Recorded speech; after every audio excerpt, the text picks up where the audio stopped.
Sri Radha Krishna Gopa Gopida Shama Kunda Radha Giri Govardhan Ki Jai.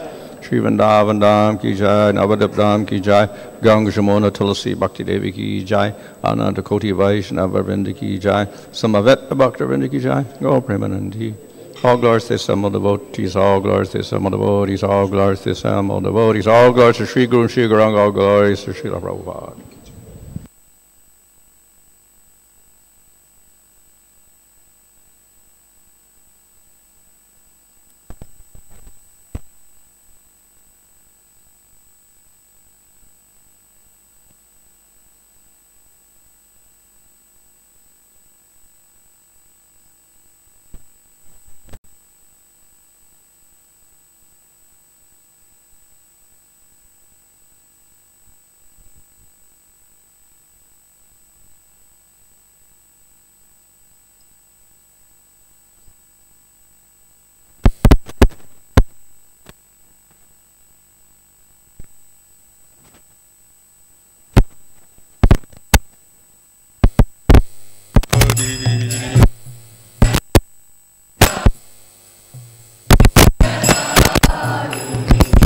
Yasodanandana Brajana Ranjana Yasodanandana Brajana Ranjana Jamunatira Vanachari Jamunatira Jaya Radha Madhava Kunjali Hari Jaya Radha Madhava Kunjali Hari Hare Krishna Krishna Krishna Hare Hare Hare Rama Rama Rama Hare Hare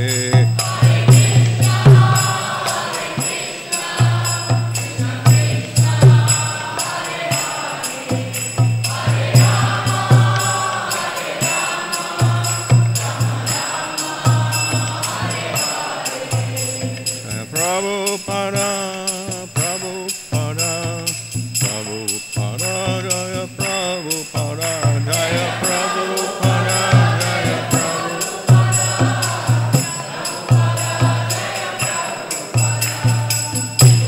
Swabha Swaraja Kacharya Sadasi Sudesi Bhaktivadana Swami Prabhupada Ki Jai. Lamachari Haridas Thakur Ki Jai. Prem Subhal Sri Krishna Chaitanya. Prabhu Nityananda Sri Advaita Gadadhar Shri Gaur Bhakta Vrinda Ki Jai, Sri Sri Radha Krishna, Gopa Gopida Shama Kunda Radha Kunda Giri Govardhan Ki Jai, Sri Vrindavan Dham Ki Jai, Navadip Dham Ki Jai, Ganga Shamona Tulsi Bhakti Devi Ki Jai, Ananda Koti Vaishnava Vrinda Ki Jai, Simavata Bhakta Vrinda Ki Jai, Go Premanandi, all glories to some of the devotees, all glories to some of the devotees, all glories to some of the devotees. All glories to Sri Guru and Sri Gauranga, all glories to Srila Prabhupada. Om Namo Bhagavate Vasudevaya. Om Namo Bhagavate Vasudevaya. Om Namo Bhagavate Vasudevaya. Namo Om Vishnu Padaya Krishna Prasthaya Bhutale Shrimate Bhaktivedanta Swami Nityanamane Namaste Saraswati Devi Gauravani Prachadane Nirvishesha Shunyavadi Paschatadesha Tadane Sri Krishna Chaitanya Prabhu Nityananda Sri Advaita Gadadhar Shivasani Gaur Bhakta Vrinda Hare Krishna Krishna Krishna Hare Hare Hare Rama Rama Rama Hare Hare. Reading from Srimad Bhagavatam, Canto 10, Chapter 35, Verse 6. Bharhi nastabaka dhatu palasaya Baddhamalla paribarha vidambaha Karichet sabala alisa gopai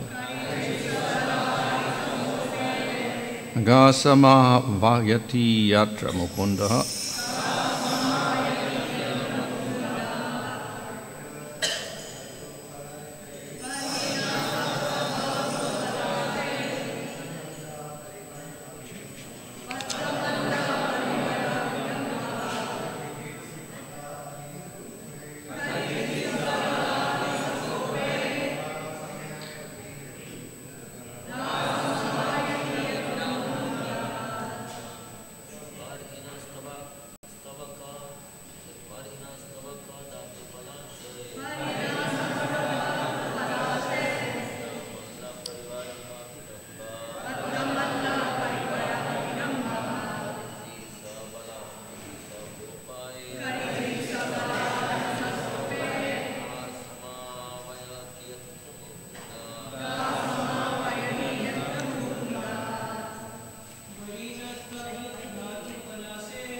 Barhina of peacocks, stabaka with tail feathers, dhatu with colored minerals, palasai with leaves, Banda, arranged, Malla, of a wrestler, Paribarha, a perho, Vidamba, imitating, Karhichit.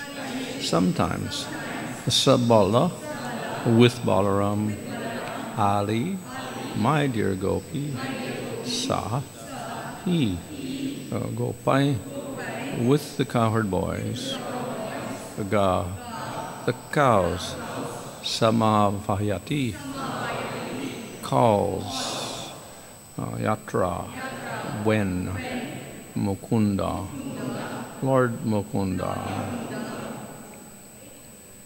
Translation, my dear Gopi, sometimes Mukunda imitates the appearance of a wrestler by decorating himself with leaves, peacock feathers, and colored minerals. Then, in the company of Balaram and the cowherd boys, he plays his flute to call the cows. At that time, the rivers stop flowing, their waters stunned by the ecstasy they feel as they eagerly wait for the wind to bring them the dust of his lotus feet. But like us, the rivers are not very pious, and thus they merely wait with their arms trembling out of love. Purport, the gopis state here that the sound of Krishna's flute causes even inanimate objects like rivers to become conscious and then stunned in ecstasy. Just as the gopis could not always be in Krishna's physical association, the rivers could not come to the Lord's lotus feet. Although they desired the Lord, their movement was checked by ecstasy, and their arms, their waves, trembled with love of Godhead. So here, there's one gopi addressed, and the previous verses, many gopis were addressed. So here, one particular gopi is being addressed concerning the playing of Krishna's flute. And here again, we have a description of Krishna in the first lines, as in the previous verses. So here, he is dressed like a wrestler, and the details are given here. He has minerals, dyes, different colored dyes, mineral dyes smeared on his body. He's decorated with a peacock feather, and he's accompanied by the cowherd boys and Balaram. And he's calling the cows. And then the rivers, then it describes the effect on the river. So the river stops flowing out of being stunned. In the previous verse, there was a description of how the cows and the deer and other animals become stunned on hearing the flute sound. Here it actually doesn't even mention the flute directly. It says he calls the cows, and then the river becomes stunned. Nevertheless, we can assume it's because of the flute sound as well. So the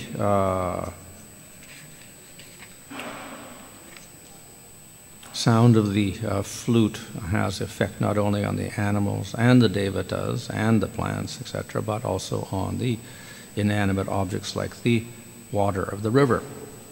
But because of the sound of the flute, the river also acts as a human being would act and becomes stunned with ecstatic love.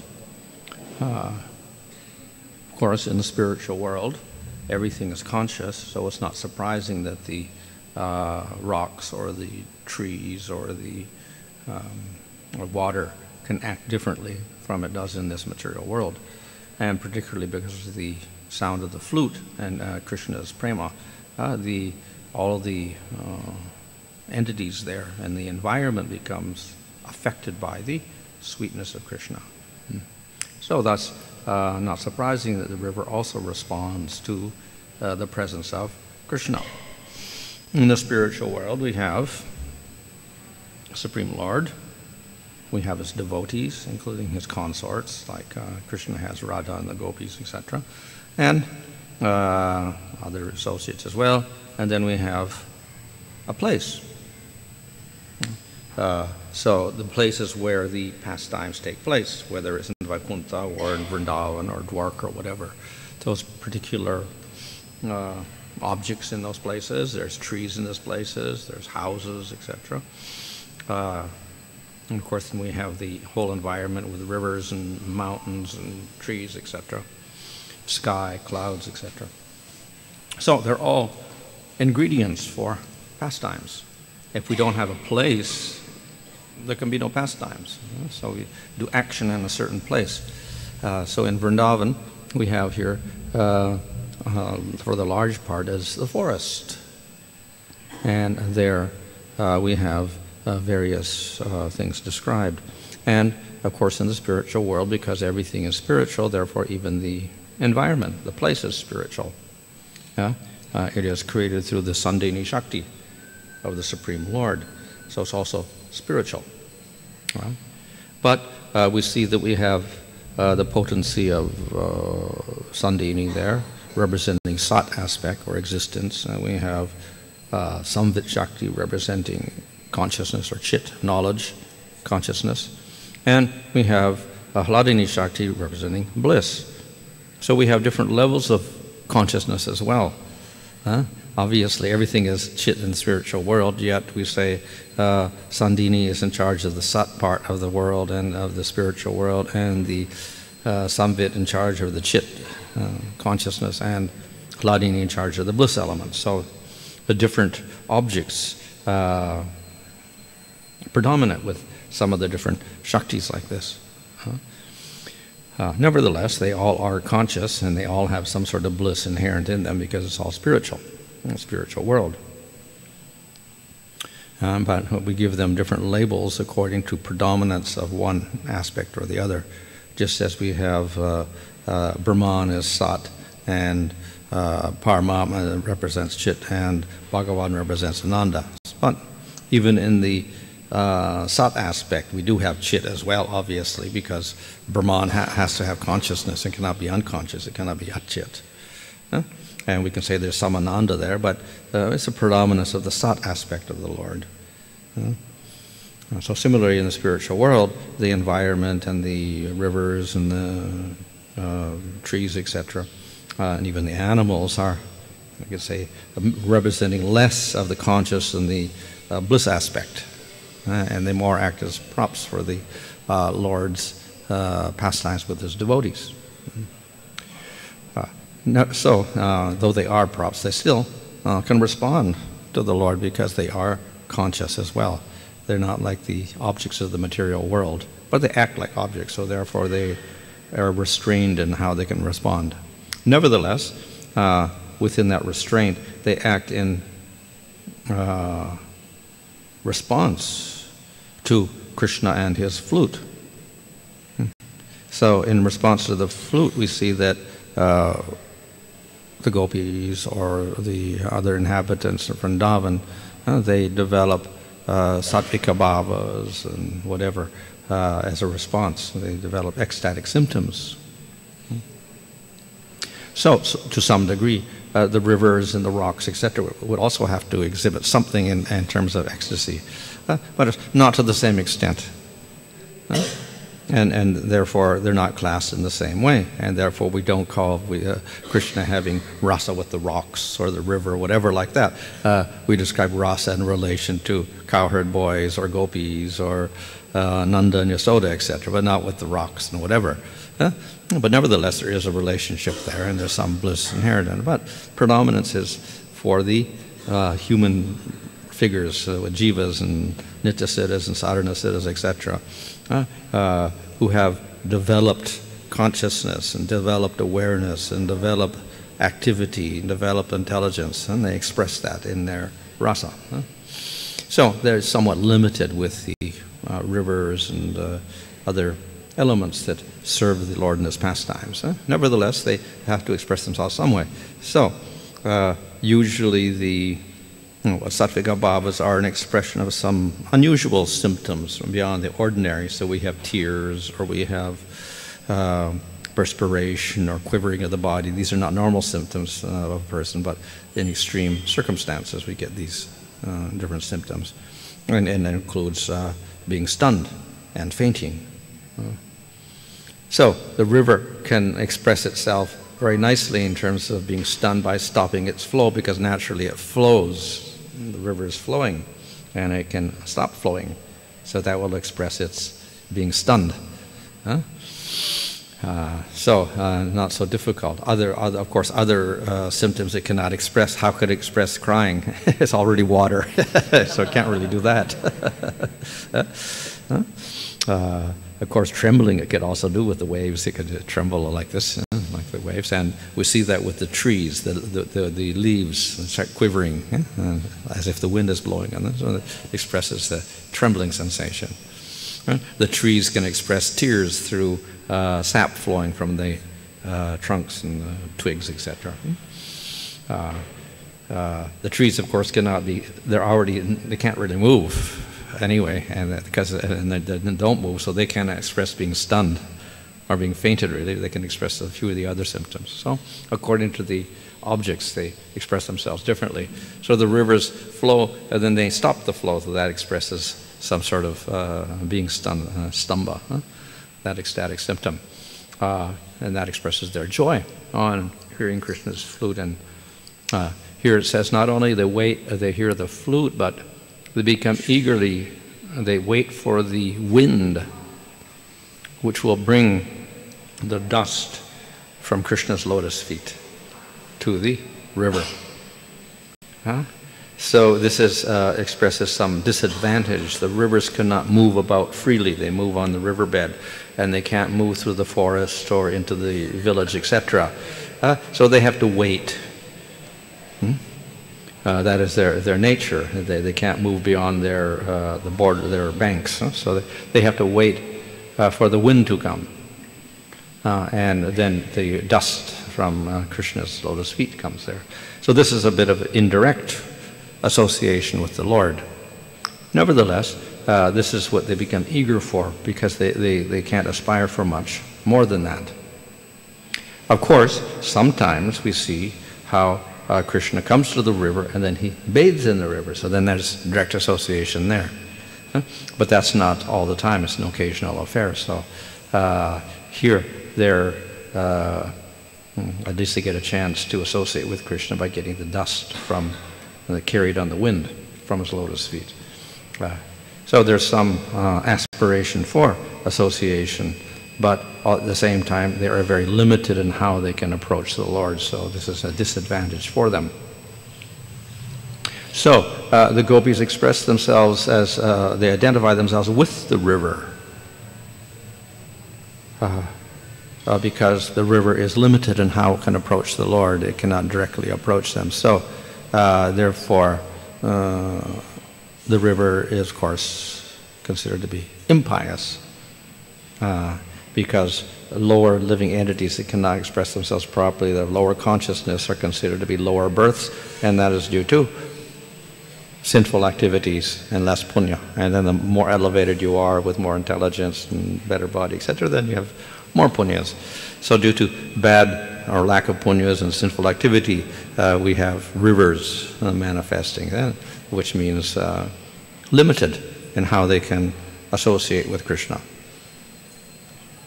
So the gopis identify themselves with the rivers. We are like the rivers. We have been impious. We have low births, because even though we're human beings, we are limited in how we can approach Krishna. So the limitation is not like the rivers, because they can walk around, but they are limited because of their position. They are living in the village. They have parents, some of them have husbands, etc. So they have to follow certain rules of Dharma. Like I said, they respect those rules. So this is their limitation. They cannot act freely in relation to Krishna. So they identify themselves as being a very, very low birth because they cannot freely interact with Krishna. In some verses they express that, oh, the cowherd boys are much more fortunate than us because they don't have this restriction of rules of dharma to follow. They just freely talk to Krishna, joke with Krishna, etc. They don't have to hide anything. But the gopis always have to be very, very careful that they maintain the rules, so they consider themselves less pious than the cowherd boys. Huh? So here they're thinking that we are like the rivers even. We're not even, much less than cowherd boys or whatever. We're down at the level of the rivers. We're so limited we have to wait until Krishna approaches us somehow. In this way they express their impiety.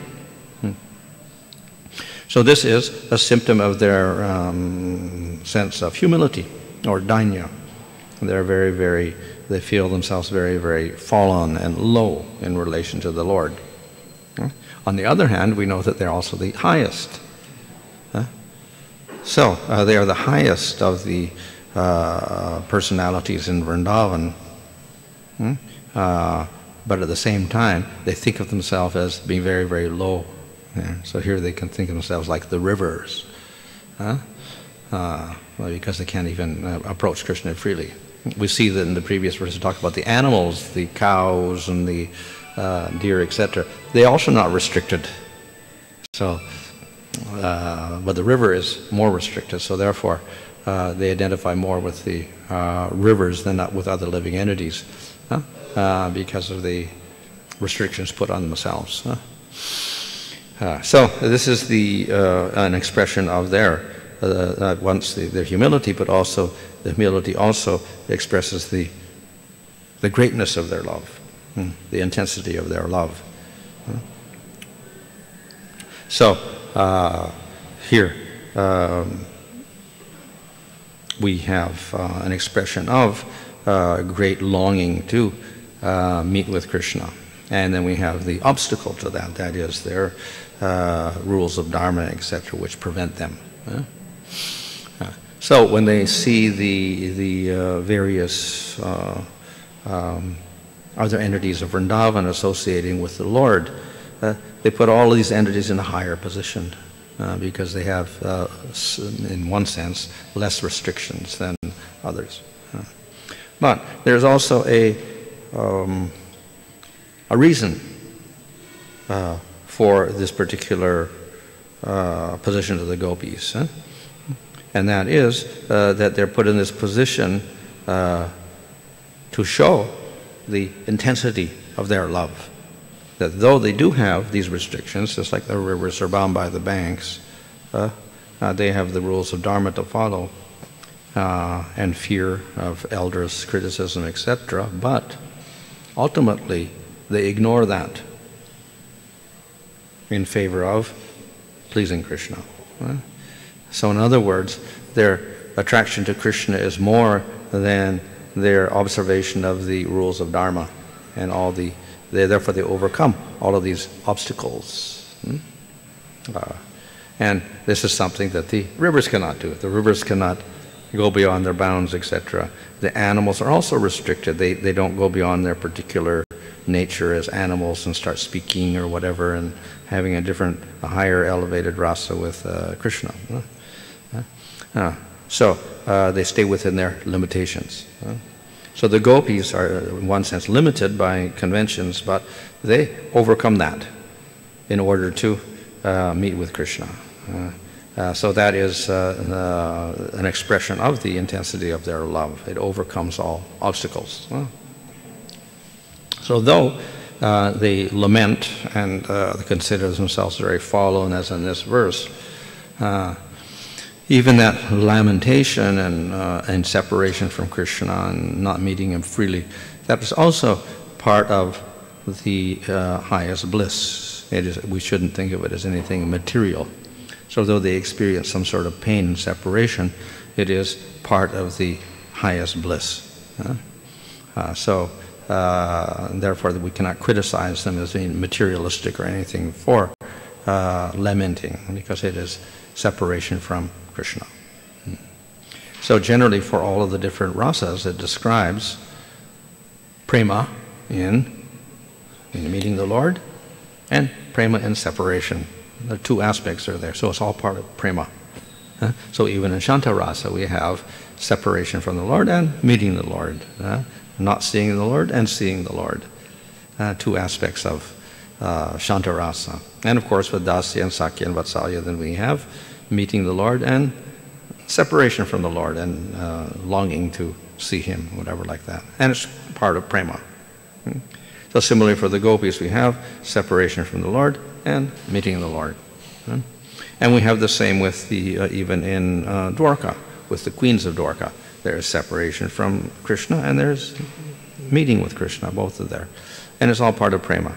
So in the separation part, there's obvious some sort of lamentation, whether it is Shanta or Dasya or Sakya or Vatsalya or Madhurya. There's some sort of feeling of lamentation and pain because of that separation.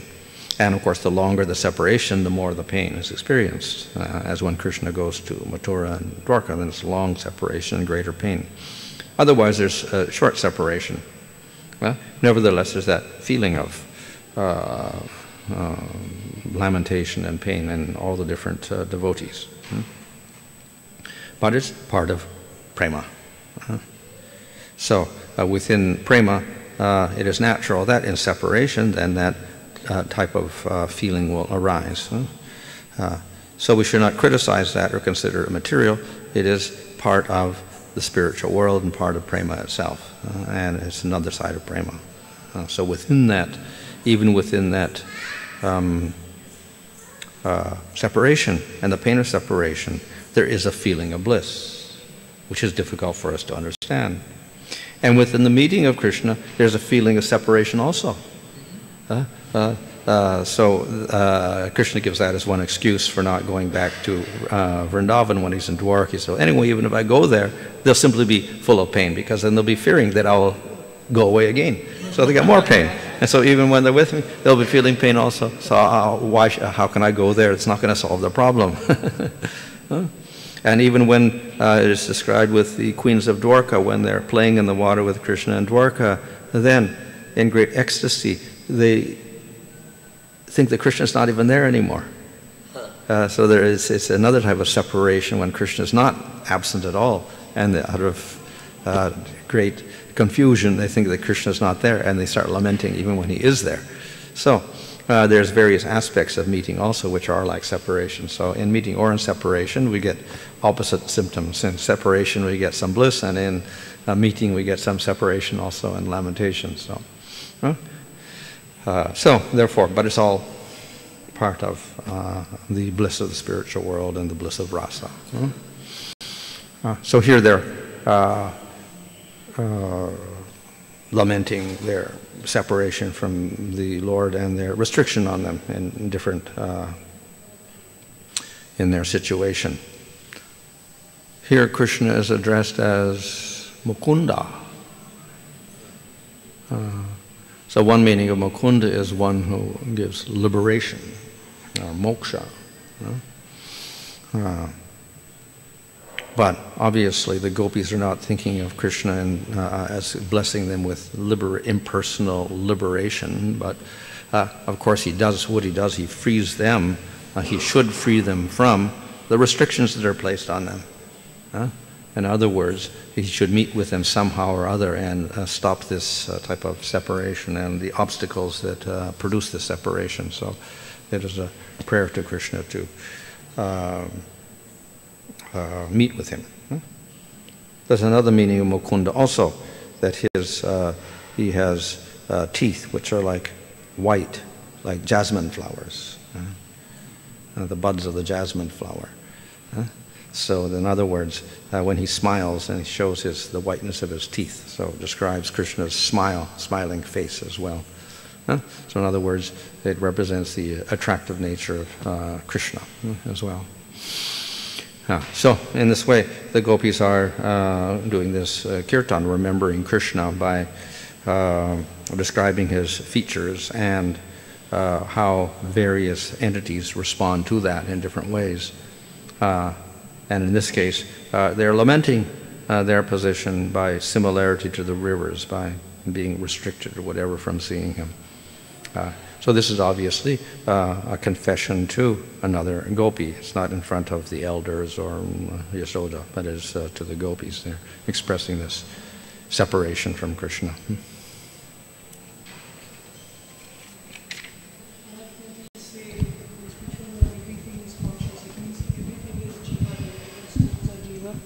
Not necessarily. We have the Chit Shakti of the Lord producing things. That's separate from the Jiva Shakti. So we say it is substance which is conscious. We have jivas which are conscious also, but they also have a particular identity as an entity, and they are capable of perceiving things very clearly, experiencing things and doing things, etc. So the objects of the spiritual world have consciousness, but it's less developed, we can say. Less focus. So therefore we don't have higher intelligence and whatever like that. So that is why it's described that this description of the rasa, or the ecstasy of the plants and the river, etc., is somewhat projected by the gopis, because they don't really have rasa. Their consciousness is limited, their intelligence is very, very limited as such, and we don't even see particles of individual consciousness as such manifesting. So it's somewhat of a, let's say, imposition of rasa upon the river and the trees, etc.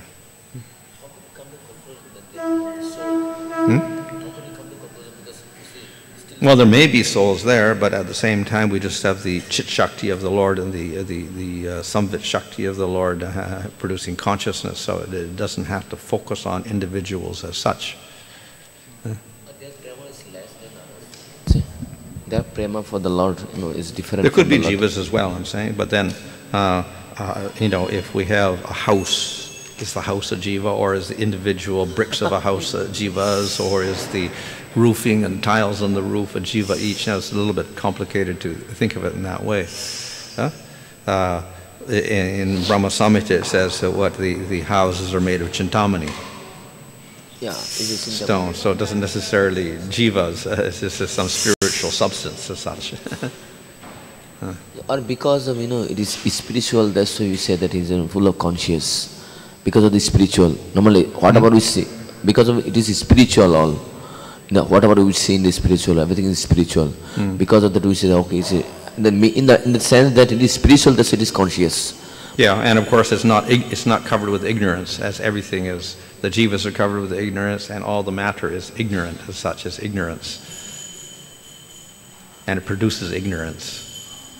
But spiritual world, the matter there in the spiritual world does not produce ignorance. It doesn't cover over anything, it doesn't hide anything, it doesn't conceal anything, In the material world, there is something like rocks and some dust. It doesn't have that much consciousness, but in the spiritual it is there. But how can you compare it, this material world dust, rocks, and spiritual rocks and dust is similar, Well, similarity then that the rocks there also act as non-moving things. Or just like the animals there act like the animals here in one sense. The cows act like cows and they give milk, and the deer have horns and they wander around in the forest like that. They don't live in houses, they don't have families, raise families in the same way.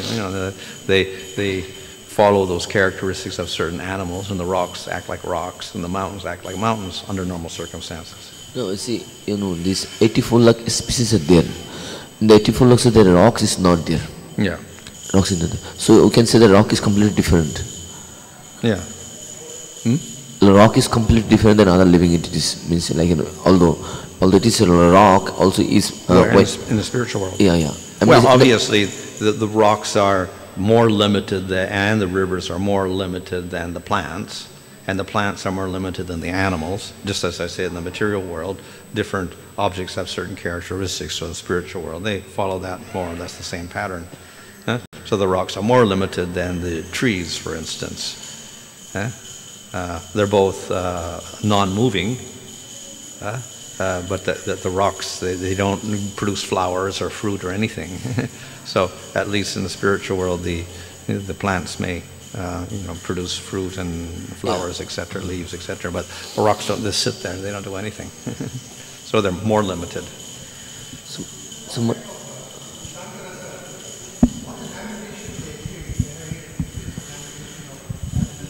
Well, it's obviously much less. No, can one rock express it to the other rock that I am feeling so and so, one tree, another No, tree? well, they don't. You see, they don't, because they're less conscious. So Shantarasa belongs to actual entities. So we have sages in the spiritual world who realize the Lord. They're being influenced by jnana or whatever, so they're devotees in the spiritual world. So sometimes they're in separation, so they feel separated. They're not seeing the Lord, and they have some slight longing to see Him.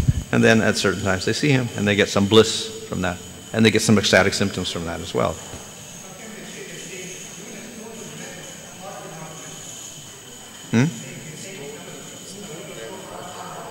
Well, the stone in the spiritual world, there's no problem for the stones melting in one sense, because it's all spiritual, and they can, to some degree, change their nature in exceptional cases, though normally they don't. In material world, very difficult. Separation meeting, there is a separation when Krishna meet the gopis, and there is again separation when he is not there. Both there is a separation. There is always fear. There is always fear exists in the spiritual world also, that Krishna might be separated. Well, it is a fear generated from attachment to the Lord. It's not a fear like in the material world. The fear is generated by attachment to your body and danger to your body or whatever. That's what it's in the fear in the spiritual world is related to Krishna and separation from Krishna. Maharaj, in spiritual world, do they cook and eat? Yeah. There's elaborate descriptions of... No gas. No. They have firewood there. There's elaborate descriptions of Rohini and Yasoda and the gopis cooking for Krishna, preparing, and then Krishna eats it. But in material world we eat for the purpose of energy. In spiritual world, what is the purpose? There it is only for pastimes. In other words, they don't have to sleep at night. They don't have, because there's no ignorance as such, but they have a day and a night, and they go to sleep at night and they wake up in the morning. But it is not tamagun sleep like here. And similarly, they have meals. They eat in the morning, they eat at noon, they eat in the evening. But they have spiritual bodies, so they don't have to maintain themselves with food. But for pastimes, they have these eating and other activities going on. Maharaj, you mean to say in material world people sleep, it is because of ignorance, or the body is designed? Well, it's tired, and then sleep is considered to be the mode of ignorance because there's lack of awareness. Awareness is limited. We have deep sleep and we have dream state. So in that sense it's tamagun.